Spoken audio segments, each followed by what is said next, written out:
If you're a parent of a boy who dances or you are that boy, you should watch this one. I sat down with Stefan Vodeničarov, who's a former dancer at the Ballet in Berlin. Now he's teaching boys at the Royal Ballet School of Antwerp, and this was our most listened to section on our very first guest episode.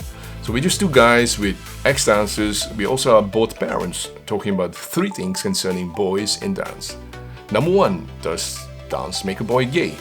What happens when a boy gets bullied for dancing? And the toll it takes when he's told not to show his feelings and just be a man.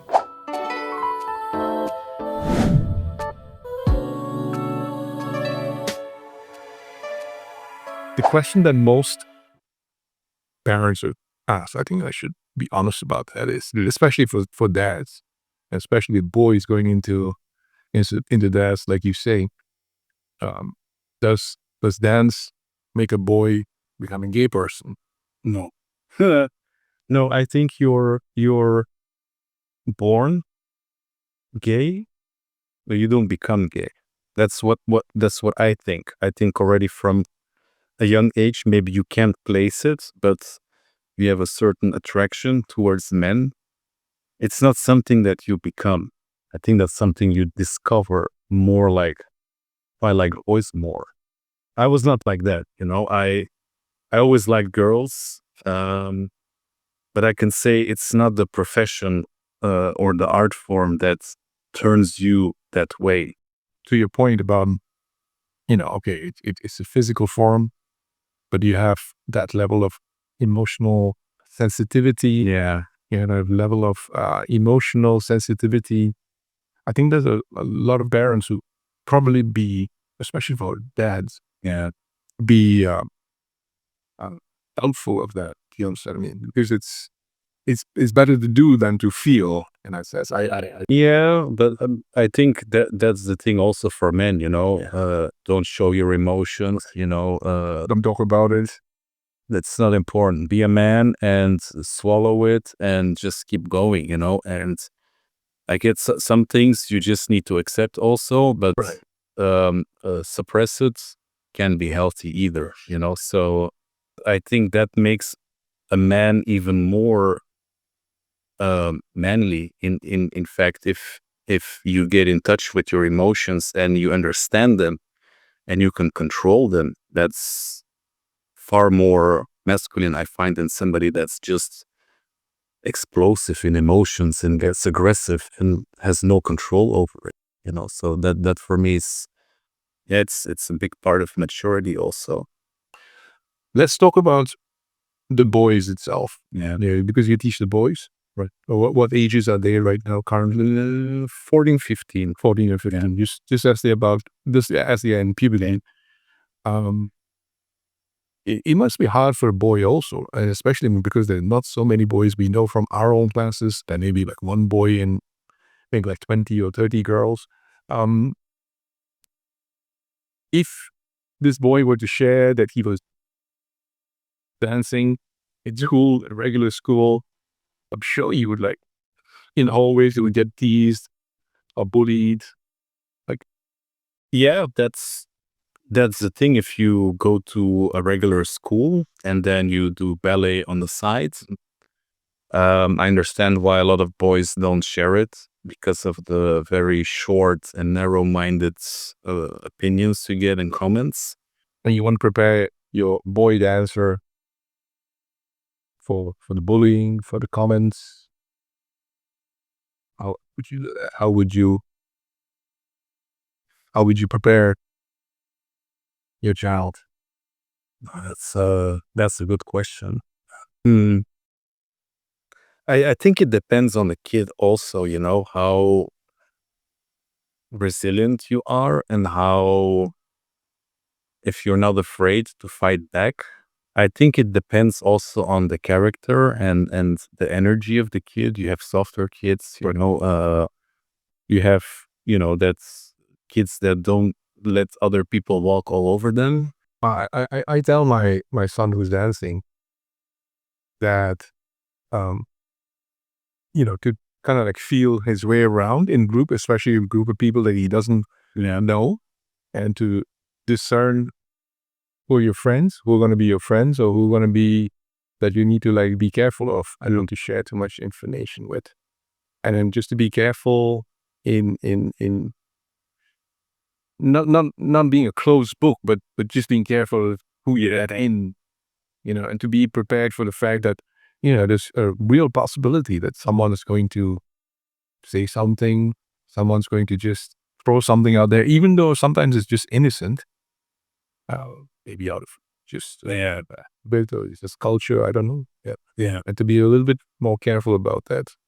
But I think like parents should also have these discussions with them, with the children too. It's better to be prepared than to say, oh, I got this remark, and Really be careful about who you let in. And some things I don't know if you'll be able to avoid also, because maybe let's say your best friend is in the same class as you, Right. and you share that with him, but not with the rest. And then he might say it to other kids, from our friends of him. Yeah, and then what do you do? I think what I would do is, in any case, I would say you just hold your head up high, because you know what you're aiming towards, and people like this have no idea. Yeah, especially at that age, it's, for me, it's also not entirely on them, the way that they react. It's so don't blame them. Just, say to yourself that you should be proud, because it's not for everybody. that's correct. That's the thing also. I mean, if you look at ballet, uh, you have the attire, you have the tights, you have the leotards, the weird costumes. Yeah, dads would say, you have makeup on. Uh, doesn't that add to the image of ballet pushing into that direction? For me, not. For me, it's only logical. You don't want them wearing parachutes as pants, because you want to see, especially for classical dance, the lines. No, for me, that was always the most exciting part. The makeup, the nice costume, the flats or the boots. Sometimes you would also put. Yeah. Never in my mind I thought, okay, this is gonna make me look really weird on stage. But I can imagine, as a non-dancer, um, you might think that, but there's a reason why it's tight clothing. It's you're sculpting your body in a certain way that's not natural, and you need to be able to pay attention to how the knees stretch, with which muscle to you. But if you wear like joggings, like baggy clothes, you don't see anything. All right. So for me, it's a logical part, So Yeah. yeah, Well, I mean, I think about, like, let's say other sports where you wear tight clothing. What comes to mind? Cycling, in wrestling, they would have tight clothes. Yeah. Because they don't have loose clothes because they have get thrown over very easily. Well, yeah. Oh, you have many sports, swimmings, that kind of really, keto. yeah. So there are many like sports. I mean, but no one kind of like bats an eye and says, "Oh, that'll probably make you gay." Yeah, but I don't know. Is it maybe from history? Because it used to be boys also used to do female roles. As for I don't know how you say it in English. Travesty. Yeah, travesty.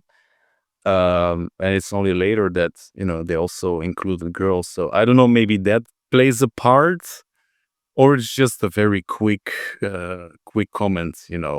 What could be the consequence of, let's say, a boy suppressing who they are, whether they are or whether they're not? What's the consequence? Yeah, I think that's mentally not good for you. To, let's say that you're gay, and your father disapproves that, or society says it's a bad thing. You can be yourself. And I think the moment that you pretend to be something else, you might manage to do that for, period of time, but I think nature works in very strange ways that you might pretend for a couple of years, but in the end it wants to get on the surface. And I think for your own mental health, it can have really bad consequences, about self-esteem, about your self-love, self-respect, because you start to act the way that other people want or expect you to act. If I would talk, about my kids, and I have two boys, it doesn't matter, if they do ballet or different type of sport. Yeah. If they would come out as gay, I would still love them. They're my kids, and nothing would change that. Not their sexuality, what they want to do. That's something you can't control as a parent. Yeah. You can do your best to look. This is how a real man behaves.